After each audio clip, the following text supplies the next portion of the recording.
전세 만기는 다가오는데 전세금을 더 달라는 거예요. 네네. 몇 천만 원 더 주는 게 진짜 힘들잖아요. 힘들죠. 그냥 집을 살까 네. 싶다가도 돈이 없으니까 못 사요. 무조건 좀 싸게 사는 방법 알려주실 수 있나요? 오늘 그거 알려드리려고 제가 이 자리에 왔고요. 금매보다 훨씬 더 싸게 살 수 있는 부동산 매매를 할 수 있는 방법 오늘 알려드릴게요.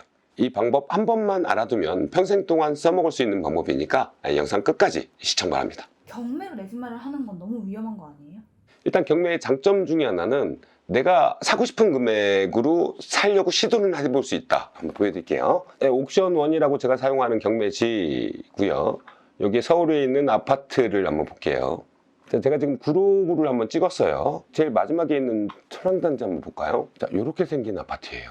그럼 평범한 네. 아파트예요? 시장에 나와 있는 게 최저가 지금 8억 6천이죠. 근데 지금 이거는 6억 8,480만 원 이상으로 내가 살 금액을 책정할 수 있습니다. 운이 좋아서 6억 9천을 썼어. 근데 아무도 이 물건에 입찰하지 않았다면 8억 6천에 나와 있는 호가 무시되고 제가 6억 9천에 이 집을 살 수 있게 되는 거예요. 8억 6천에 나온 물건을 뭐 7억까지 깎아줄까요? 아니요, 그렇게 손해보는 일을. 근데 경매는 그걸 시도해 볼 수 있다는 얘기입니다. 그럼 만약에 제가 7억을 썼어요. 네네. 근데 안 돼. 그럼 뭐 저한테 불이익 없어요? 네, 불이익 없습니다. 그대로 돌려받고요. 그리고 우리가 일반 매매할 땐 찜통하고 싶어서 계약금을 지불을 하잖아요. 그 대신 다른 사람들한테 이제 그 집을 안 보여주고 이미 팔렸다라는 계약을 하게 되는데 그 계약을 한 이후에 해약하려면 그 보증금 포기해야 되죠. 경매 같은 경우에는 내가 이 집을 사기 위한 시도를 한 거지 계약을 한 건 아니거든요. 낙찰이 돼야 계약했다라고 볼 수 있습니다. 제 보증금을 그대로 되돌려 받으면서 잔금을 내야 될 의무에서 벗어나게 됩니다. 일반 매물 같은 경우에는 사람과 사람이 거래를 하잖아요. 사람의 욕심에 의해서 집값을 비싸게 내놓는다던가 하자가 있거나 아니면 권리관계에서 문제, 대출이 많거나 이런 문제들이 생기거든요. 경매 같은 경우에는 법원과 내가 거래를 한다라고 보시면 되고요. 나라가 이 물건 사라고 내놓은 거거든요. 그거에 대한 책임을 져요. 골라낼 것들만 다 골라내면 법원이 실수한 건 법원이 책임을 져줍니다. 심지어 중개비도 안 들어가. 그래서 안심하시고 거래를 하셔도 된다라고 말씀드릴 수 있습니다. 좀 걱정되는 게 있는데 근데 경매로 집 샀다고 네네. 하면요 막 남들이 막 수군거리거나 그럴까 봐 좀 걱정돼요. 수군거리죠. 싸게 샀으니까 수군거리겠지. 저 같은 경우에도 경매로 낙찰받은 집으로만 옮겨 다니고 있거든요. 아마 앞으로도 그럴 것 같아요. 그리고 저도 경매로 낙찰받은 집에 살고 있지만 망한 집에 들어와서 망한다 아니에요. 저는 더 흥하는 것 같거든요. 집이 경매로 매매를 했느냐 일반 매매로 매매를 했느냐가 중요한 게 아니라 결국은 그 집 안에서 어떤 삶을 이어나가느냐 누구랑 같이 사느냐 이게 훨씬 더 생각해 봐야 될 사항인 것 같습니다. 부동산을 사는 수단만 다른 거예요. 일반 매매로 샀을 때 우리 등기 권리증이라고 오잖아요. 경매로 사도 똑같이 옵니다. 이 영상 보신 분들 같은 경우에는 이제 경매가 뭔지를 아셨으니까 내가 만약에 이 지역으로 이사 가고 싶다라고 해서 네이버를 보고 부동산 임장하고 뭐 가격 알아보고 하는 과정을 거쳤다면 혹시나 그 지역에 경매 나와 있는지 한번 살펴보세요. 그럼 훨씬 더 싸게 살 수 있는 기회가 있으니까 그 기회도 놓치지 않으셨으면 좋겠습니다. 근데 사실 그냥 무서워요. 그 무서움만 없으면 집을 싸게 살 수 있거든요. 지금 제가 알려드린 대로만 하시면 내 집 마련 경매로 충분히 마련하실 수 있으실 겁니다. PD님은 어디로 내 집 마련을 하고 싶으세요? 저는 서울에 있는 집을 사고 싶은데 네네. 사실 현실적으로 너무 비싼 거예요. 최대한 싼 서울집 있을까요? 서울 입성하시는데 최대한 싼 걸 원하신다. 맞아요. 일단 한번 찾아볼게요. 일단 제가 쓰는 경매지가 옥션1이라는 경매지인데요. 경매지라는 건 경매 물건을 쉽게 볼 수 있도록 한꺼번에 모아놓거든요. 경매지는 옥션1 말고도 여러 가지가 있으니까 마음에 드는 걸 고르시면 됩니다. 저는 옥션1을 쓰니까 옥션1을 한번 시연을 해볼게요. 경매 검색으로 들어가시면요. 종합검색이라는 란이 나옵니다. 서울에 있는 주소에 물건 종류에 아파트 원하시죠? 완전. 네, 완전 좋습니다. 아파트 선택하신 다음에 좀 길게 보기 위해서 저 같은 경우는 100개를 선정해서 보는데 검색을 누르게 되면 이렇게 나옵니다. 우리가 흔히 쇼핑몰 들어가서 컴퓨터를 산다고 컴퓨터 선택하면 컴퓨터 종류가 쭉 나오잖아요. 그것처럼 쇼핑을 하시면 돼요. 노원구 상계동에 있는 신동 아파트 한번 볼게요. 이 물건 입찰 가능하죠. 다음 물건 한번 볼게요. 중랑구에 있는 물건이고요. 이 물건 한양아파트 7층인데 일단 권리분석상 문제는 없습니다. 상계 주공아파트 한번 볼게요. 자, 이게 이제 권리상 문제가 있을 수 있는데 초보자분들은 이런 물건들은 당장 피하시는 게 상책입니다. 근데 소연님 지금 한 4개 봤잖아요. 네네. 뭐 한 3초 보셨나요? 4개. 원래 조금만 공부하시면 3초도 잘 안 걸려요. 인터넷 속도에 분석 속도가 달려 있어요. 네. 등기상 문제와 임차인 문제만 해결이 되면 입찰하는 데 문제가 없기 때문에 가능한 거고요. 물론 입찰하시기 전에는 다시 한번 매각 물건 명세서나 현황조사서나 이런 거 한번 검토를 해보긴 해야 되는데 요즘에 경매지가 틀리는 경우가 많지가 않기 때문에 이렇게 빠르게 분석이 가능합니다. 혹시 이렇게 가격도 한번 설정해서 같이 볼 수 있나? 맥스 6억. 6억. 자, 이렇게 해서 한번 설정을 한번 볼게요. 3개 정도가 이제 집계가 되네요. 이거 한번 볼까요? 네. 31평형대 84.91의 건물 면적을 갖고 있고 2층이에요. 아파트 이렇게 생겼고요. 그냥 아파트네요. 네, 페인트 칠을 얼마 전에 했나 봐요. 아, 날씨 좋은 날 찍었네요. 네.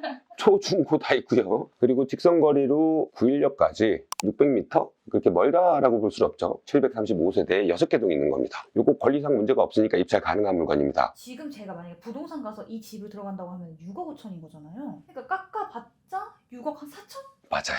가격을 결정하는 데 있어서 낙찰은 안 될 수는 있겠지만 5억에 사겠다라고 내가 시도는 해볼 수 있죠. 현금으로 다 진행하실 땐 5억이 있다면 그렇게 하셔도 되고 아니면 대출을 껴서 한다고 하면 더 낮은 금액이 있어도 입찰이 가능하죠. 싼 건 좋아요. 네네. 근데 만약에 뭔가 좀 사연이 있거나 네. 들어가면 위험한 집은 싸도 사면 안 되잖아요. 그렇죠. 일단 두 가지 형태로 볼 수가 있는데요. 가장 중요한 점은 권리와 가격이잖아요. 권리 먼저 볼게요. 권리상 문제가 없다라는 게 기준이 되는 말소기준 등기가 2021년 6월 17일 날 잡혀 있고요. 그 밑으로는 다른 어떠한 채권자도 없기 때문에 안전한 물건입니다. 임차인이 살고 있지도 않죠. 근저당 분홍색이 체크가 돼 있죠. 이 분홍색 밑으로는 소멸되기 때문에 안 보셔도 되죠. 그럼 분홍색 밑으로 뭐가 있든 상관이 없는 거예요? 네, 맞아요. 아파트 같은 경우는 대개 분홍색 밑으로 다 소멸돼서 내가 소유권을 취득할 때는 다 없는 상태로 제가 소유권 취득하게 됩니다. 네, 소유권 이전 같은 경우에는 저한테 다시 이전이 될 거기 때문에 저건 상관이 없고요. 이 분홍색 위로 만약에 전세권, 가등기, 가처분이라고 써 있으면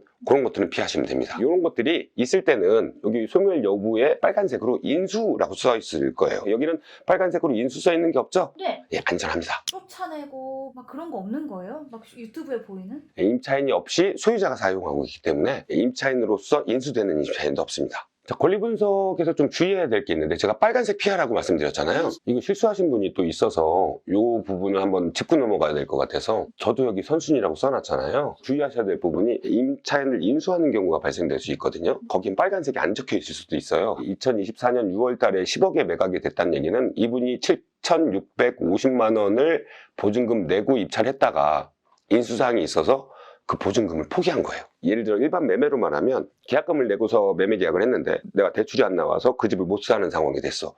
그렇다고 해서 집주인이 계약금을 돌려주진 않잖아요. 그 과정이 생겼다라고 보시면 됩니다. 그래서 그 과정을 구분하는 데 있어서 근저당 분홍색 찾으라고 했죠. 네. 그게 기준이 됩니다. 그 위로는 소유권 이전 뭐 별 문제 없는 거예요? 맞아요. 여기는 등기상 인수사항은 없어요. 근데 임차인이라고 확정된 사람의 전입일자가 2020년이잖아요.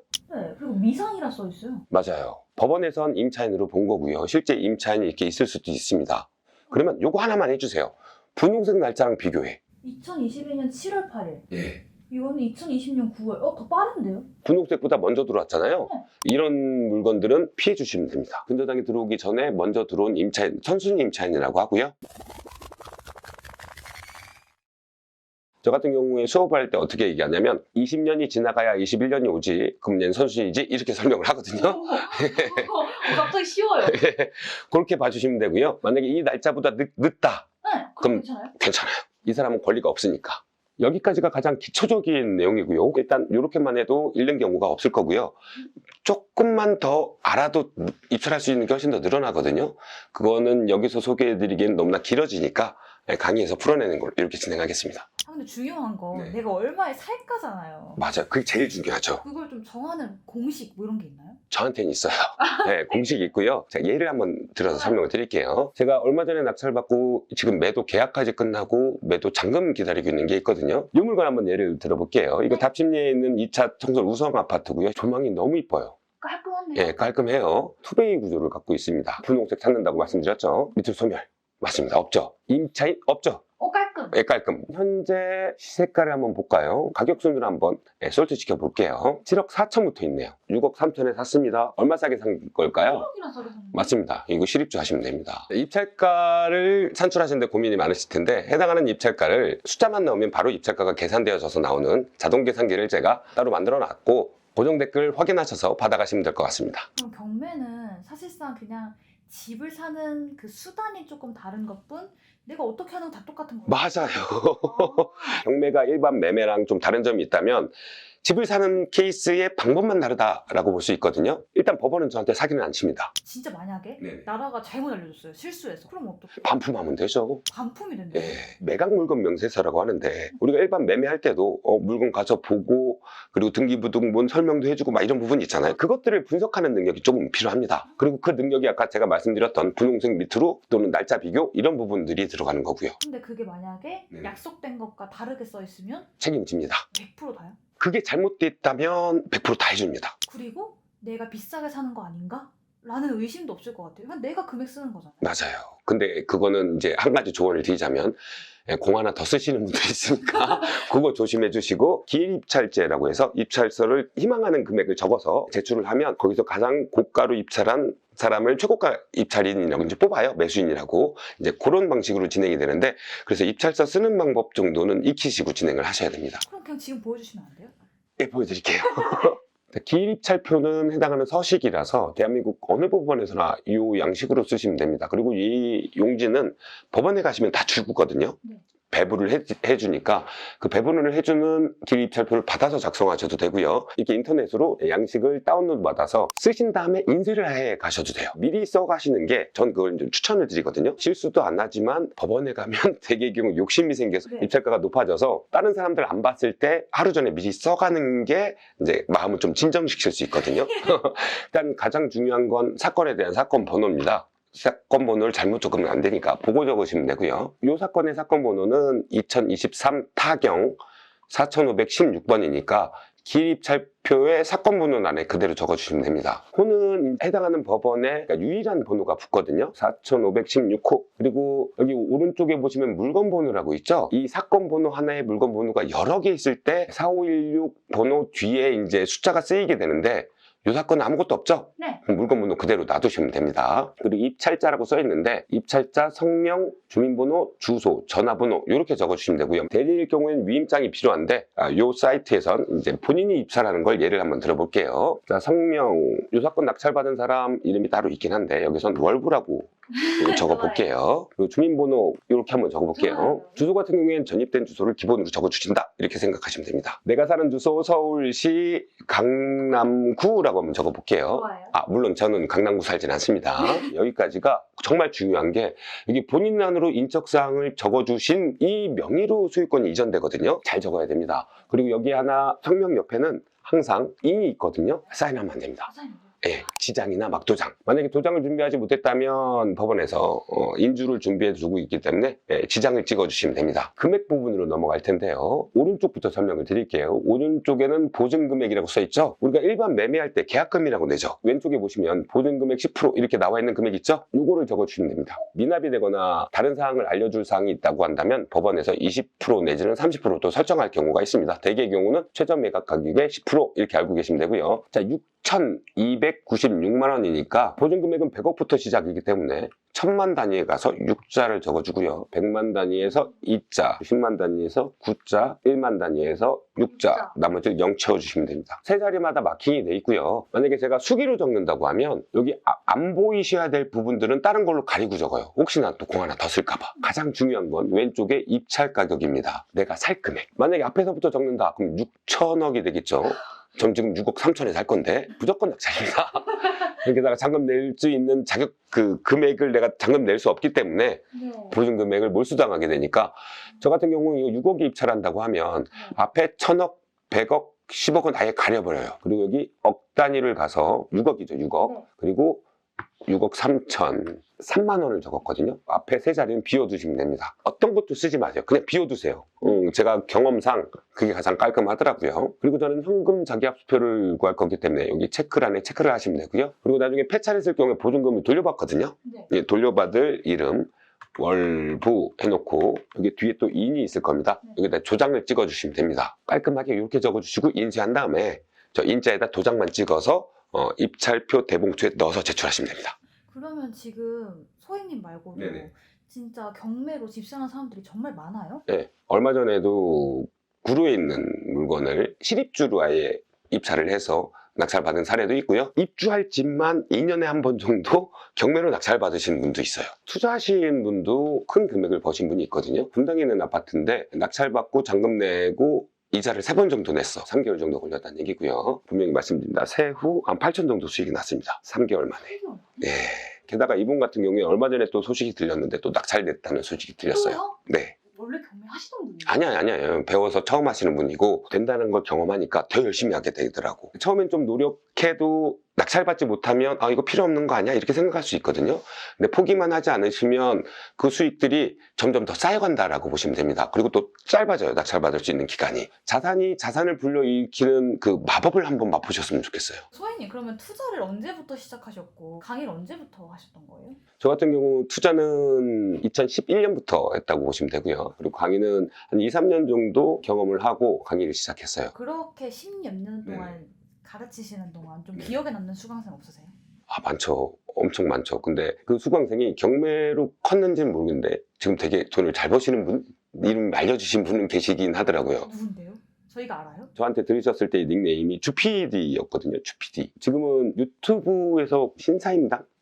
그분이 수업을 한번 들었었고 그분 말고도 변호사도 있고 연예인도 있고 그런 분들이 이제 기억이 나는데 그분들보다 진짜 돈 적게 갖고 와서 차근차근 쌓아 올라가신 분이 있어요. 임장도 되게 많이 했고 빌라, 아파트 뭐 가리지 않고 투자를 했고요. 2천만 원 갖다가 현금 자산만 한 2억 정도를 만드신 그것도 한 3년 동안. 지금은 외제차도 사고 쓰고 있긴 한데 네. 그러니까 못한다 생각하지 마세요. 제가 저희 수업 들었던 분들 중에서는 70대 분들도 계시니까 그분들도 투자 잘하고 계시거든요. 사실 부업 같은 경우에는 좀 네네. 손이 좀 빨라야 되고 머리가 빨라야 되고 부동산은 타이밍이 굉장히 길잖아요. 사고 파는 거에 대한 텀이 되게 길다라고 생각하시면 되고요. 경매 물건이 나왔다가 유찰된다, 아무도 안 샀다라고 한다면 또 한 달의 기간을 주거든요. 내가 손이 좀 느리고 타자를 늦게 치고 뭐 이런 부분들이 전혀 영향이 없어요.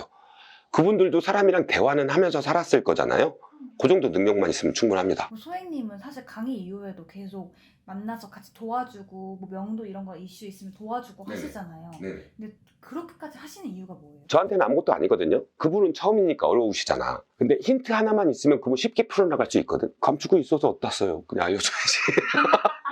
뭐 담아놓고 있는다고 해서 뭐 내가 상 받을 것도 아니고 뭐 그런다고 해서 하트가 오는 건 아니잖아요.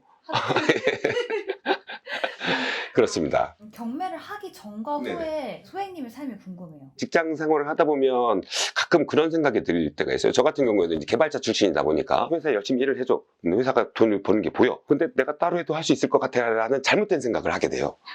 그냥 직장 다니면 되는데.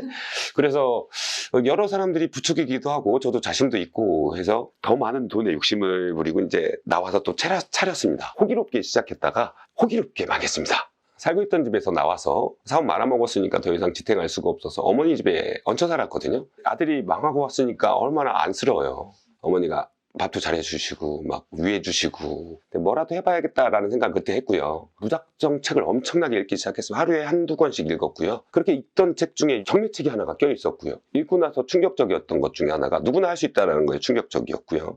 그리고 소액으로도 진행할 수 있다는 거에 이제 충격적이었고 포기만 하지 말자라는 생각을 했던 것 같아요. 그래서 첫 번째 낙찰건, 두 번째, 세 번째 낙찰건 낙찰될 때까지 기간 동안 견뎠던 세월이 한 1년 정도 되는 것 같고요. 그래서 지금 수업할 때는 1년만 포기하지 말고 하자라는 말을 정말 많이 해요. 낙찰 받고 나서 수익을 보는 순간부터 제 터닝 포인트는 시작된 겁니다. 예를 들자면 제가 1년 반 정도 기간 동안 빌린 3천만 원을 시작해서 한 3억 정도를 모았거든요. 근데 이게 가능하다라는 사실을 제가 증빙했기 때문에 저한테 이제 수강하시는 분들한테도 가능하다.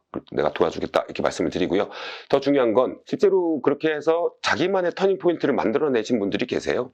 그분들 같은 경우엔 매년 명절 때마다 인사하고 막 이런 나이가 저보다 많은데 자꾸 뭐 선생님 하니까 인사하니까 좀 민망하긴 해도 그런 보람들이 절 계속 이 경매라는 자리에 붙잡고 있는 것 같고요. 그리고 또 그분들한테 또 새로운 걸 알려드리려면 저도 투자를 해야 돼요. 그래서 계속 투자도 진행하고 있고요. 그렇게 진행하고 있습니다. 그러면 어떤 분들이 좀 경매를 하면 좋을까요? 부업을 하고 싶다. 이런 분들도 괜찮을 것 같고요. 그리고 내 주변에 있는 사람들 전세 사기는 당하지 말게 해야지 뭐 이런 분들도 괜찮을 것 같고 분석이 가능하기 때문에 신혼집을 구하려고 하는데 좀 더 싸게 사고 싶어 이런 분들도 괜찮고요. 노후를 대비하고 싶은데 난 어떤 방식으로 노후를 대비할까 이런 분들도 괜찮습니다. 취미생활로 1년에 한두 건 정도만 해도 연봉 나오잖아요. 저처럼 망한 다음에 가야지 이런 생각하지 마시고 미리 배워놓으면 절대 후회할 일은 없을 겁니다. 연을 맺었다는 걸 저는 굉장히 귀중하게 생각하거든요. 그리고 아까도 말씀드렸다시피 제가 한마디 하는 건 그렇게 어렵지가 않아요. 질문만 있으면 대답은 언제든지 해드릴 수 있고요. 이 소중한 연들을 저랑 이어가고 싶으신 분들 같은 경우는 고정 댓글에 강의에 대한 링크가 있으니까 확인을 통해서 저랑 연을 이어가셨으면 좋겠고요. 지금까지 영상을 봐주신 분들한테 한 가지 말씀을 드릴 게 있다면 조금만 배우면 나이와 상관없이 할 수 있는 게 경매거든요. 난 나이가 너무 많아서 못해 라는 생각하지 마세요. 제가 수업 드렸던 분들 중에 78살인 분들도 계셨거든요. 머리가 백발이 성성하신데 손주들 용돈 주고 싶다, 세계 여행까지 시켜줬다라는 거 명심하셨으면 좋겠고요. 그리고 나이 드신 분들 특히나 자식들한테 당당해지려면 고정수익 있어야 됩니다. 그 고정수익 만드는데 제가 빠른 시간을 제공해 드릴 수 있다라고 말씀을 드리겠습니다. 영상 봐주셔서 감사하고요. 그리고 자신감 가지시고 경매 끈 놓지 마세요. 저랑 함께하면 빨리 갈 수 있습니다. 감사합니다. 선생님 월급날이거든요 제가. 네네. 근데 월급이 들어와도 저는 내일 자동이체로 다 뻗어나가면 남는 게 없어요. 스쳐 지나가죠. 근데 진짜 스쳐 지나가는데 근데 막 부업으로 해보려고 하면은 막 시간도 들어가고 네네. 50만 원씩밖에 못 벌고 쉽고 빠르게 확 벌 수 있는 거 없어요? 있죠. 제가 경험을 해봤거든요. 저도 직장인 생활을 해봤으니까 아시다시피 직장인 생활 몇 년을 진행을 해보면 올라갈 수 있는 한계가 보이잖아요. 그리고 매년 더 받아봤자 월 얼마 상승 안 하죠. 그래서 저도 직장인 생활에 대한 한계도 느꼈고, 근데 직장인 생활에 너무 매몰되다 보니까 거기서 벗어날 수 없기 때문에 또 직장인 생활에 매여 있는 것들이 있거든요. 거기서 좀 눈을 돌리면 얼마든지 돈 벌 수 있는 건 광활합니다. 그래서 같은 경우에는 3천만 원 갖다가 시작을 했고요. 3천만 원으로 3년 동안 진행을 해서 한 3억 정도를 벌었거든요. 3년 안에 3천으로 3억이요? 선물 투자 이런 거 하신 거예요? 선물 아닙니다. 선물 잘 몰라요. 공부도 해본 적도 없어요. 아 그럼 코인? 아이, 코인 잘 안 합니다. 주식도 아니고요. 근데 이 방법을 쓰시게 되면 평생 동안 써먹을 수가 있어요. 정년퇴직이 없거든요. 사람들은 잘 모르는데 조금만 노력하면 1년에 한두 건, 많으면 2건, 1건 정도로 연봉만큼은 벌 수 있습니다. 왜 그런 게 어딨어요? 여기 있어요. 정상적인 투자 맞아요? 합법적인 투자입니다. 그리고 정부가 지원을 하는 거고요. 하라고 시스템이 만들어져 있어요. 근데 그러면은 그거 막 저도 할 수 있고 저희 엄마도 할 수 있고 상관없어요? 누구나 다 할 수 있습니다. 그게 뭔데요? 경매라는 시스템이고요. 나이, 학력, 내 직업 상관없이 누구나 할 수 있습니다. 아니 경매요? 너무 위험하잖아요. 제가 2017년에 지금 현재 제가 살고 있는 아파트에 3억 8천으로 낙찰을 받았거든요. 근데 그게 한참 올라갈 때 한 12억까지 올랐다가 지금 가격이 많이 떨어졌다고 하죠. 근데도 한 8억 정도 됩니다. 근데 이거 너무 무서운데요? 경매면 법원도 가야 되고 아니 그리고 뭔가 정상적인 집은 아닐 것 같고 네. 이왕이면 네네. 그냥 부동산 가서 그냥 하는 게 편하잖아요. 네, 그게 편하죠. 대신 비싸죠. 자, 일반 부동산에서 사는 것과 법원에서 경매로 사는 거에 대한 차이점을 제가 설명을 드릴게요. 일반 매매 같은 경우에는 물건이 많은 물건들 중에 하나를 선택해야 되는 점이 있고요. 경매 같은 경우에는 물건은 이미 선택이 되어 있는 상태에서 해당하는 물건만 조사해야 된다는 장점이 있고요. 그리고 일반 경매 같은 경우에는 매수, 매도자가 다 모여서 중개사의 중개로 이루어지죠. 그래서 결국 매물을 찾기 위해선 중개사를 찾아야 된다. 경매 같은 경우에는 이 물건을 사기 위해서 법원을 통해서 물건을 사게 됩니다. 제가 제 인생에 법원 갈 일이 있을까요? 앞으로 시작하시게 되면 많이 가시게 될 겁니다. 법원에서 산다라는 걸 너무 무서워하시는 분들이 계시는데 이렇게 한번 생각을 해볼까요? 자, 일반 중개사, 모든 경우가 그런 건 아니지만 일부 중개사도 사람입니다. 매도자도 사람이에요. 이 사람들이 짜고서 저한테 정말로 안 좋거나 단점이 있는 집들을 팔려고 하면 매수자 입장에선 당할 수밖에 없어요. 그리고 그걸 치유시키기 위해선 엄청난 시간과 노력을 해야 되거든요. 근데 법원에서는 해당하는 사항이 낙찰자한테 손해가 일어난다라는 걸 증빙을 하면 바로 그냥 반품을 받아줘요. 근데 일반 매매 같은 경우에는 그 반품을 받아주게끔 하기 위해선 너무나 많은 노력이 필요하죠. 자, 그리고 중개사 같은 경우에는 오늘 처음 본 사람이잖아요. 그리고 내일 보게 될지 안 보게 될지도 모르는 사람이잖아요. 그것보다는 차라리 나라에 속한 법원을 믿는 게 훨씬 더 이상적이지 않을까요? 자, 가격의 선택 측면에 있어서 자, 제가 사례를 한번 들어드릴게요. 시세가 10억 6천 정도의 시세예요. 먼저 결론부터 말씀드리면 제가 이걸 8억 9천에 낙찰을 받았거든요. 자, 한번 생각을 해봅시다. 10억 6천에 물건이 형성돼 있고 물건이 나와 있어요. 근데 이거를 제가 가서 8억 9천에 사고 싶다고 떼를 써요. 이렇게 안 팔아주면 안 된다고 막 떼를 써. 그렇게 파나요? 그렇게 안 팔죠? 맞아요. 이건 절대 이루어질 수 없는 일이죠. 이들도 욕심이 있기 때문에 이 가격엔 절대 안 팝니다. 가격을 절충하는 데는 한계성이 있거든요. 근데 법원 경매로 제가 이걸 8억 9천에 샀습니다. 그래서 2달 후에 이 가격을 원하는 사람한테 팔았어요. 자, 이런 기회를 줄 수 있는 건 법원에 입찰하는 물건의 가격은 내가 설정하기 때문이에요. 근데 그 가격이 법원에서 가능하지 일반 시장에서 그렇게 팔라고 하면 안 팔 테니까. 그러니까 전 아직도 그리고 앞으로도 법원에 계속 갈 예정입니다. 그러면은 그냥 내가 쓸 금액으로 사면 되는 거예요? 맞아요. 내가 쓸 금액으로 써서 사기를 시도해 보는 거죠. 그랬다가 안 사지게 되면 안 사면 돼요. 다른 것도 사면 되니까. 그걸 살 수 있을 때까지 계속 시도한다라고 생각하시면 되고요. 이 케이스 내가 직접 경험했던 케이스인데 어때요? 10억 6천짜리를 8억 9천에 살 수 있는 기회를 준다. 그럼 내가 8억 9천에 사서 네. 나중에 10억에 팔아요. 네. 그래도 이득 아니에요? 이득이죠. 근데 이 8억 9천에 살 수 있는 게 일반 부동산 중개 매도자는 안 팔겠죠. 그래서 법원에 가서 이걸 살 수 있는데 해당하는 법원에 가서 이렇게 살 수 있는 기회를 준다라는 게 법원 경매거든요. 그렇다면 법원이 무섭기보다는 많이 자주 가야 될 곳이 아닐까요? 그러니까 경매에는 뭔가 다 허물어져 가는 집 아니면 사연 있는 집만 네네. 있을 것 같거든요.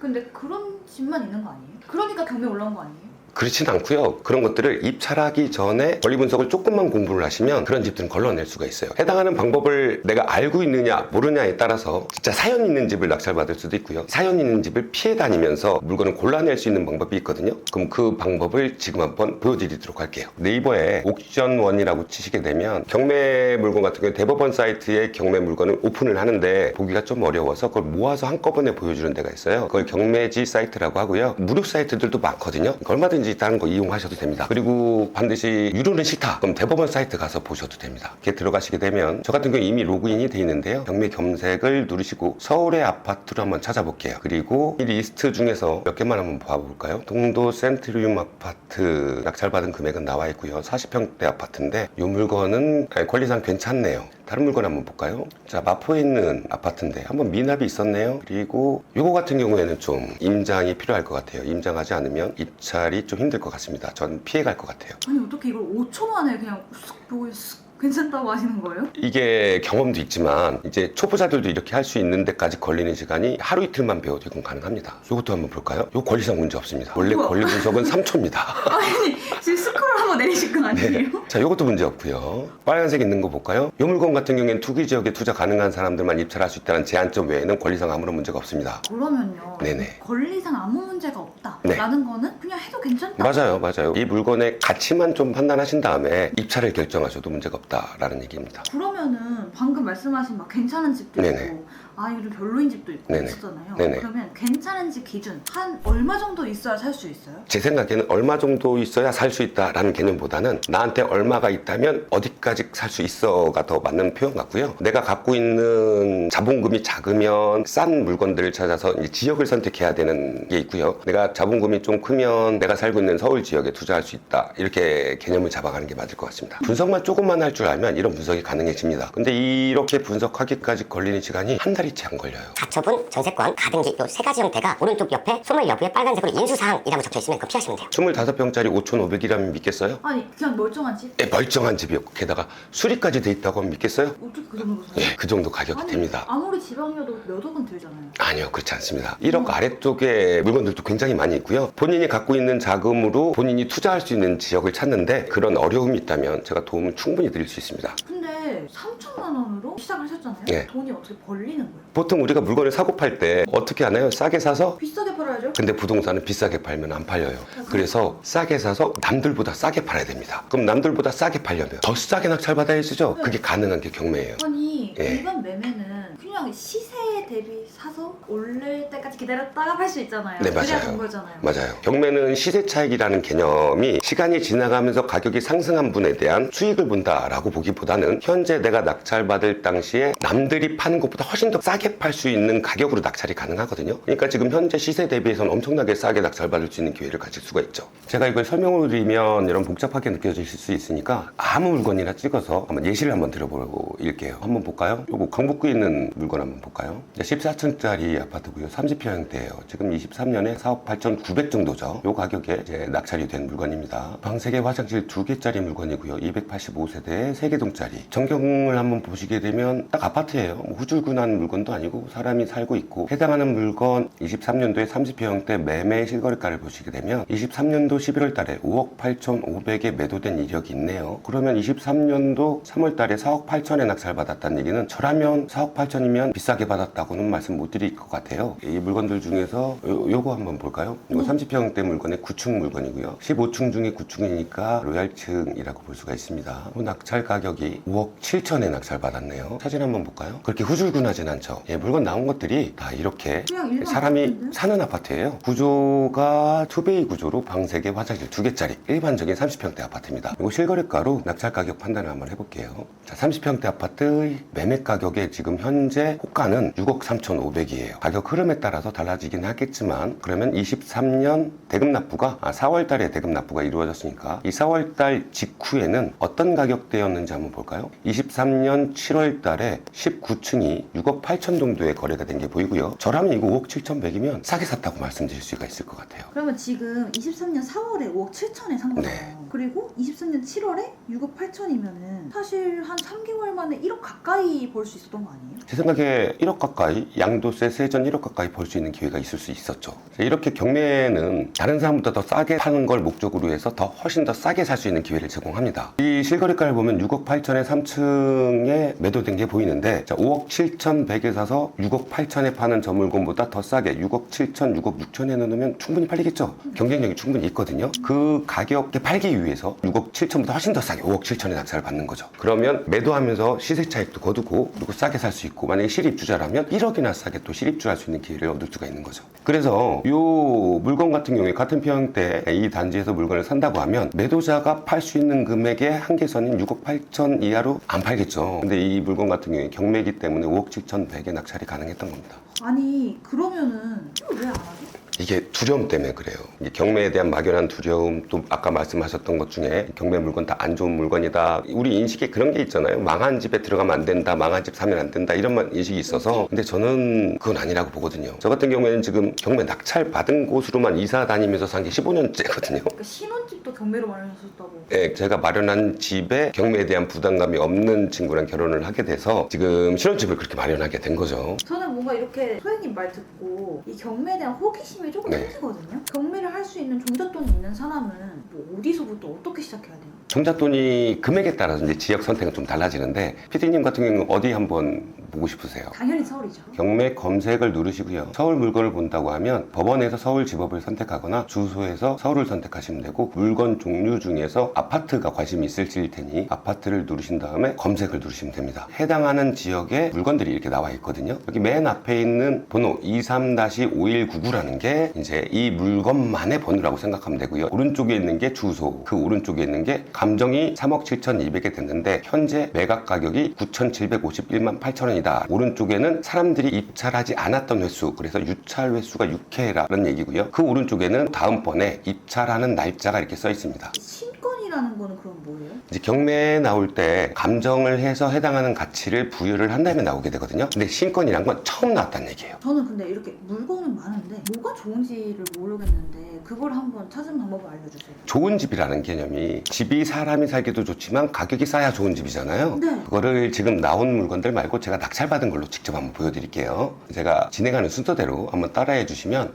물건을 찾을 수 있으실 겁니다. 동대문구 물건을 낙찰을 받았고요. 낙찰받은 물건만 한번 동대문구에 있는 걸 살펴볼게요. 요거를 낙찰을 받았거든요. 자, 청솔 2차 아파트고요. 30평대 아파트입니다. 근데 6억 2,960만 원이 최저가, 아까 말씀드렸다시피 한번 유찰이 됐는데 최저가에서 한 40만 원, 43만 원 더 쓰고 낙찰이 됐거든요. 근데 아무도 안 들어오는 바람에 운 좋게 낙찰이 됐습니다. 자, 어떤 아파트인지 한번 볼까요? 여기 있는 물건이고요. 그냥 아파트죠. 다 쓰러져 가는 거, 사람이 못 살 거 아닙니다. 주차장도 있고 관리실도 있고 그 관리실을 통해서 관리도 되고, 그리고 누구나 바라는 숲세권 아파트고요. 화장실 2개, 방 3개짜리, 거실까지 있고 조망까지 나오는 아주 좋은 아파트입니다. 아니 이거 딱 4인 가족 정도가 살기 딱 좋은 맞아요. 아파트예요? 이게 왜 좋다고 표현을 하냐면, 일단 권리상 인수사항이 전혀 없다는 사실을 제가 한번 알려드릴 건데요. 우리가 아파트나 부동산에 관련돼서는 해당하는 부동산 관련해서 담보 잡히고 빚을 얻기도 하잖아요. 그 권리상 인수하는 권리가 있을 수도 있어요. 이건 조금 배우셔야 이해가 되는 과정인데, 이 물건 같은 경우에 그렇게 내가 인수하는 과정이 하나도 없는 물건이다 라는 얘기고요. 아 그러면 내가 막 그런 빚이나 이런 걸 안 떠안아도 된다 맞아요. 이런 뜻이에요? 깔끔하게 지워집니다. 이거 그리고 어떻게 두 가지 형태로 분석을 하게 되는데, 등기부를 분석하고 이제 임차인을 분석하는데 두 가지 다 분석하기 힘드시죠? 네. 근데 이 물건 같은 경우에는 임차인이 없어요. 자, 여기 보시면 임차인이 없으면 전부를 소유자가 점유 사용한다 라고 나와 있죠? 임차인이 없으면 좋은 거예요? 네, 좋은 거예요. 소유자가 살고 있기 때문에 임차인 분석이 따로 필요가 없거든요. 소유자 같은 경우에는 경매를 당한 입장이라서 나가는 거에 그렇게 부정적이지 않거든요. 케이스 바이 케이스긴 한데 이 케이스 같은 경우에도 협의가 잘 이루어져서 자, 일단 초보자분들이 하기 편하신 물건들 중에는 이 빨간색을 찾으시면 되는데 이 빨간색을 말소기준등기라고 합니다. 그럼 말소기준등기 밑으로는 다 사라지니까 신경 쓰실 필요 없고요. 그러면 이 3번부터 10번 제가 볼 필요가 없어요?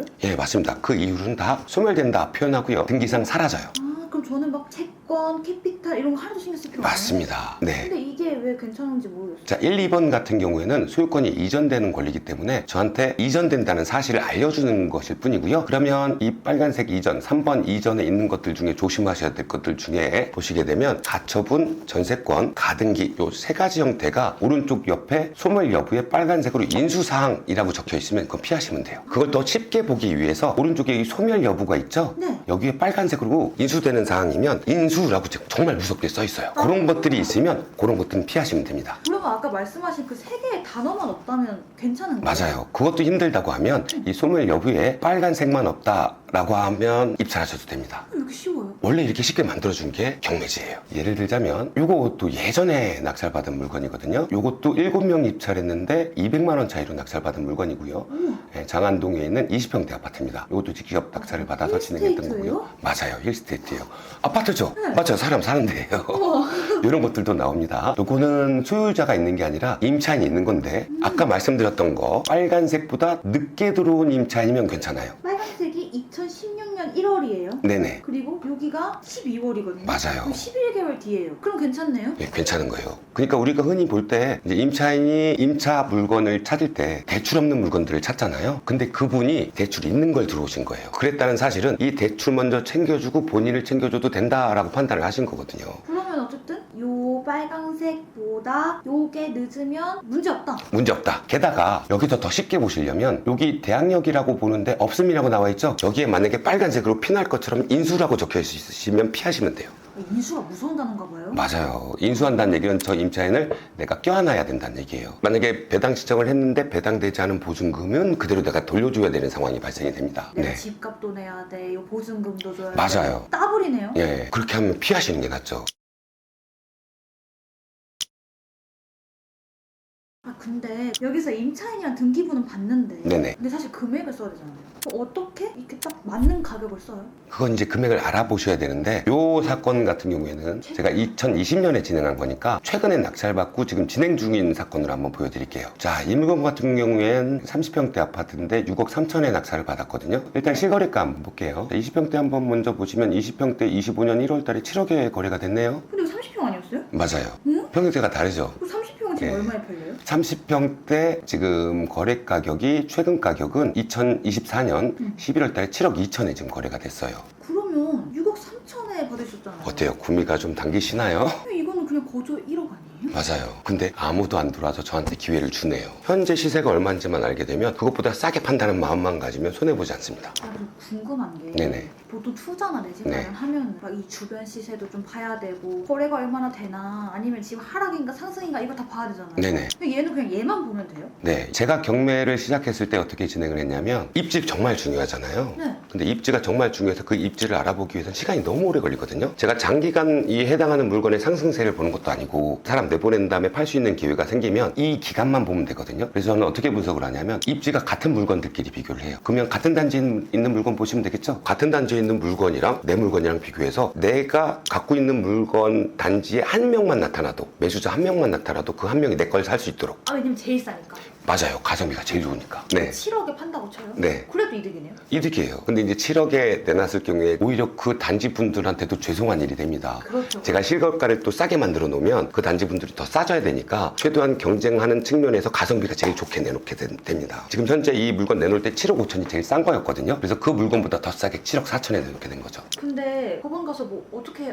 손 들고 발표하나요? 손 들고 발표하면 많은 사람들의 가격을 알게 되겠죠. 입찰서라는 걸 적어서 밀봉해서 제출 제출하는 방법으로 이제 입찰을 진행합니다. 자, 이게 기일입찰표라고 하고요. 대한민국 서식이라서 이 기일입찰표를 복사하셔서 대한민국의 어느 법원에나 제출하셔도 됩니다. 그리고 글씨가 좀 악필이신 분은 타이핑을 쳐서 인수하셔도 돼요. 오히려 그걸 더 추천드려요. 자, 그럼 하나씩 한번 설명을 드릴게요. 법원의 기일입찰표는 BCC가 돼 있고요. 이 기일입찰표를 설명을 드리면 이 사건 번호라고 있어요. 이 사건 번호는 아까 말씀드렸던 앞에 연도와 뒤에 번호를 잘 찾아서 입력해 주시면 됩니다. 이 물건 같은 경우 앞에 2023이라고 적혀 있죠. 그럼 타경 앞에 2023을 적으시면 되고요. 그리고 요 뒤에 4516이라고 적혀 있는데 4516이라고 적으시면 됩니다. 그리고 어떤 사건을 입찰한다라고 설명이 됐으면 누가 입찰한다라고 적으시면 되거든요. 여기에 내가 내 명의로 이 물건을 입찰하겠다라고 하면 여기 본인란에 본인의 인적사항을 적어주시면 됩니다. 성명 적으시고요. 주민번호 적어주시고 내가 우편물을 받고 있는 집 주소를 적어주시면 됩니다. 그리고 가장 중요한 게 이 성명 옆에는 내가 입찰한다는 인이 있잖아요. 본인이 입찰하실 땐 여기에 막도장 찍으시거나 막도장이 없다고 해도 지장 찍으시면 됩니다. 어떤 물건을 누가 입찰하느냐까지 설명이 됐죠. 이제 얼마에 사겠다라는 게 이제 들어가야 돼요. 근데 여기서 조심해야 될 게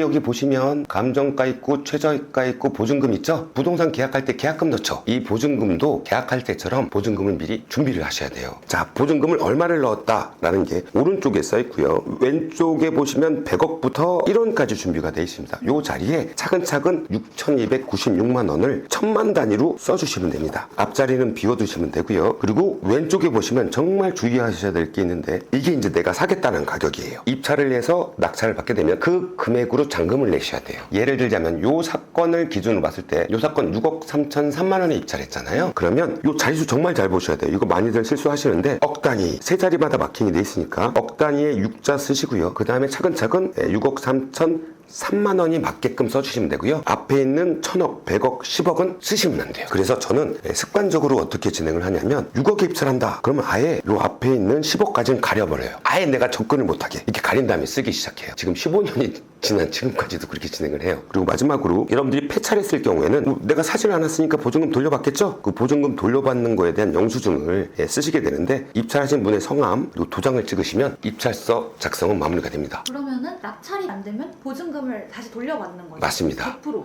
네, 우리가 계약할 때 계약이 불발되면 계약금 안 내잖아요. 그거하고 마찬가지입니다. 똑같네요. 네, 그래서 세 가지 형태로만 적는다라고 기억하시면 되고요. 어떤 것을 누가 얼마에 이것만 기억하시면 됩니다. 공 하나 더 쓰거나 앞에서부터 쓰는 실수만 주의하시면 됩니다. 이렇게 쉽게 이렇게 싸게 살 수 있는 방법이 있다라는 사실 알려드리고 싶었습니다. 와, 그럼 소행님은 다시 돌아간다고 하면 부동산 안 끼고 그냥 경매로 다 하실 거예요? 무조건 그렇게 하죠. 부동산 가서 물건을 골라낸 다음에 가치까지 판단하기 위해서 너무 많은 조사가 필요하거든요. 근데 난 지금 당장 가격에서 팔 수 있는 가격 알아본 다음에 남들보다 더 싸게 팔겠다라는 마음만 먹으면 그럼 저한테 사는 사람도 이득이잖아요. 경매가 훨씬 더 편하게 접근할 수 있다. 근데 단점은 조금은 공부를 하셔야 돼. 조금 공부에 대한 대가가 너무 커. 수강생 중에 한 명이 1년도 안 돼요. 한 7개월 정도 공부를 했거든요. 근데 분당에 낙찰을 받았어요. 8억 9천만 원에. 그게 11월 달이야. 11월 달에 낙찰 받았으니까 잔금은 12월 달에 내죠. 2월 달에 팔렸어. 10억 6천에. 그럼 그분은 네. 평소에 경매를 좀 이렇게 좀 하시던 분이 아니었던 거예요? 관심 가진 지 이제 1년도 안 됐고요. 공부한 지 1년도 안 됐는데 오셔서 이렇게 낙찰을 받았거든요. 그렇다고 해서 이분이 잘하거나 아니면 관심 많이 가진 것도 아니고 그냥 꾸준히 했을 뿐인데 게다가 이분이 주부시거든요. 근데 남편분이 반대를 했나 봐. 왜요? 그런 시선이 있던 거죠. 경매 물건에 대한 시선, 무서움, 굳이 그걸 해야 되겠냐 뭐 이랬었는데 이번에 낙찰받고 수익 보는 걸 보고 지금 배우시고 계세요. 아니 그러면 또 한 게 사실 네네. 직장인은 네네. 연봉 협상 하면은 진짜 많이 올라봤자 한 1천? 네. 막 이러잖아요. 근데 그것도 힘들잖아요. 이분 연봉보다 더 벌었어 2달 만에. 그러면 이 경매를 딱 누가 시작하면 좋을까요? 경매에 대한 특별한 대상은 없는데 아이 키우느라 좀 바쁘셨던 분들 같은 경우에 시간 조금만 내시면 되고요. 그리고 회사 다니시는 분들 같은 경우에 퇴근한 다음에 유튜브 좀 줄이시고 일주일에 1시간 정도? 아까 방금 말씀드렸던 사례 분당에 이렇게 진행했던 분 같은 경우에도 일주일에 1시간, 2시간 정도 시간 내서 이렇게 진행을 했던 건데 이게 시간 대비 효과만에서 정말 좋습니다. 집값에 대해서 많은 부분을 알아야 된다라고 막연하게 생각하시는 분들 그렇게 어렵게 생각하실 필요 없이 내가 살 아파트 단지만 알아본다라는 개념으로 일주일에 1시간, 2시간 정도만 내셔서 투자하시게 된다면 충분한 성과를 이룰 수 있거든요. 만약에 내가 지금 정년 퇴임하고 정자 돈이 얼마 없어 라고 하시는 분들도 이걸로 시간 때워주는 게 훨씬 더 유리할 수 있습니다. 나이 드신 분도 상관없네요?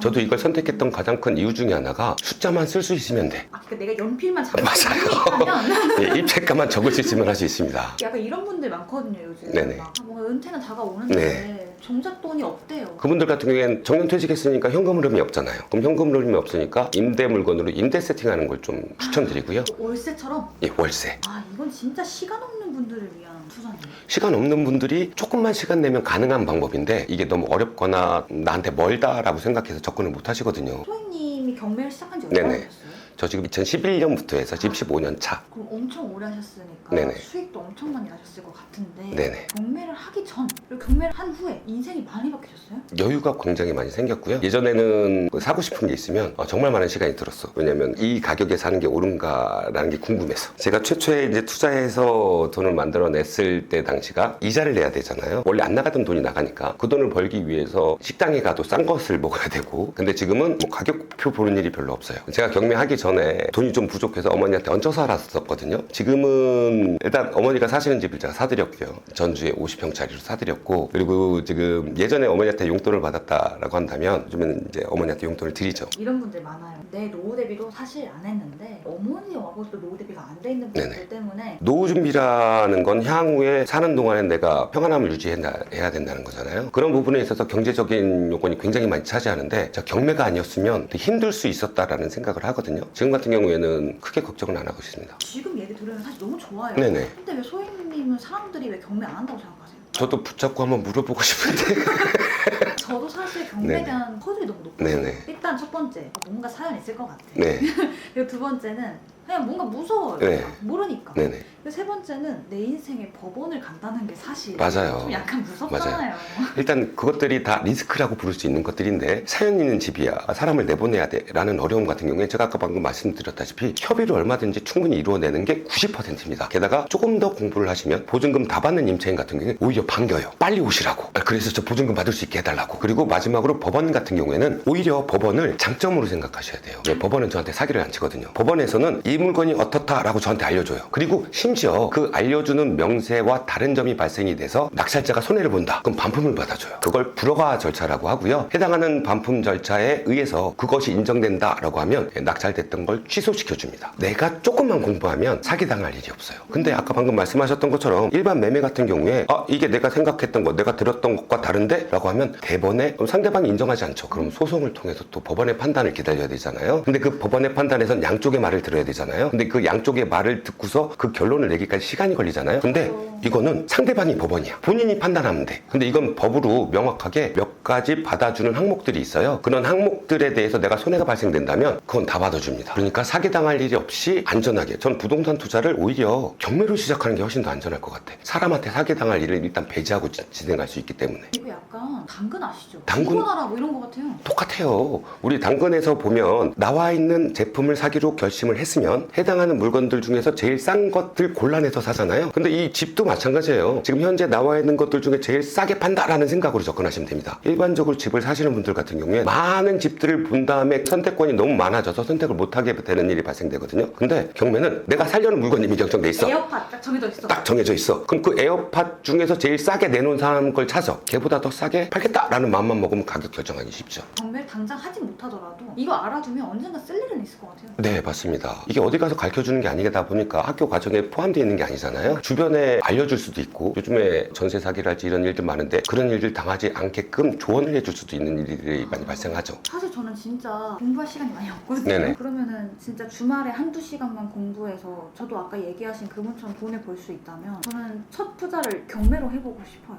그럼 어떻게 하면 될까요? 하시면 되죠. 오늘 여기까지 들으신 분들 같은 경우에는 경매에 대한 매력과 장점을 충분히 느끼신 것 같아요. 경매를 시작하시기에 부담이신 분들과 그리고 잘 모르셔서 어디에 물어봐야 될지 모르겠고 누구를 의지하면서 한번 시작해보고 싶은 분들, 혼자서 어디서부터 시작해야 될지 모르시는 분들 같은 경우에 이분들을 위해서 제가 강의를 시작하게 됐습니다. 근데 저는 강의 들으면 뭐 어디 물어볼 데도 없고 제가 그냥 컴퓨터만 보고 있으니까 답답하더라고요. 그래서 제가 일방적으로 강의만 진행하는 것이 아니라 Q&A 시간도 가지고 그리고 질문에 대한 답변도 가지고 이런 시간들도 갖고 있거든요. AS를 해드려야 돼요. 아니 이분 잘못 투자하면 큰일 나잖아요. 심지어 내가 투자하기 전에 누구한테 물어보면 마음이라도 편할 거 아니야. 그래서 그렇죠. 그렇게까지 진행을 할 수 있습니다. 근데 오늘 유튜브에서 많이 알려주셨잖아요. 네네. 근데 왜 굳이 강의를 들어요? 이것만으로는 부족하겠죠. 여러분들의 부동산 투자 생활, 또 경매 투자 생활은 더 넓게 펼쳐져 있거든요. 여러분들 자산도 커지는 만큼 다루는 나오는 물건들, 상황들 되게 많아지고 그거에 대한 해결책들이 따로 있으니까 그거에 대해서는 공부를 또 지속적으로 그 대가를 받아가면서 이렇게 진행을 할 수가 있습니다. 돈을 잃지하는 방법도 알려주시면 그게 가장 중요해요. 그러니까 우리가 돈 투자를 하러 왔다라고 생각하시는 분들을 보게 되면 돈을 갖고 와서 해당하는 돈을 늘리길 바라시는데 그러기 전에 먼저 배워야 되는 게 돈을 지키는 방법부터 배우는 거예요. 그럼 돈을 지키는 방법은 두 가지가 있는데 첫 번째로 권리 관계에 대한 분석, 또 두 번째로 물건에 대한 가치 분석 이렇게 나눠지거든요. 이 두 가지만 잘하시면 자기 돈을 지키기가 충분합니다. 제가 한참 어렵던 시절에 경매를 시작하고 나서 인생의 터닝 포인트를 가졌던 것처럼 여러분들도 지금 현재 시점에 터닝 포인트를 좀 가지는 그런 시간을 가지셨으면 좋겠고요. 여러분들이 비빌 언덕을 가질 수가 있다는 거 되게 중요하거든요. 내가 모르는 상태면 아는 사람한테 물어볼 수 있는 상태. 모르시는 분들은 토시 하나도 다 무섭고 두렵거든요. 근데 좀 아는 사람, 좀 경험한 사람이 그거 아무 문제 없는 거다 라는 말 한마디면 자신감이 생기거든요. 투자는 결국 본인을 믿고 진행해야 투자인데 그 본인을 믿어주는 멘토가 있는 게 정말 좋다고 생각을 합니다. 그래서 그 멘토들을 한 명씩 이번 기회에 가져가시는 게 좋지 않을까 생각이 됩니다. 한번 배워서 평생 동안 써먹을 수 있는 경매 제가 4시간짜리를 한번 준비해 봤습니다. 이 4시간만 한번 투자해 보시고요. 계속 할지 말지를 결정하셔도 됩니다. 맛이라도 한번 보자. 어떤 건지 한번 살펴보기라도 하자라고 하시는 분들을 위해서 고정 댓글에 링크를 눌러서 한번 확인해 주세요. 제가 그려왔듯이 여러분들도 어떤 기회든 새로운 기회를 새로운 시작 지점으로 삼았으면 좋겠다 말씀드리고 싶습니다.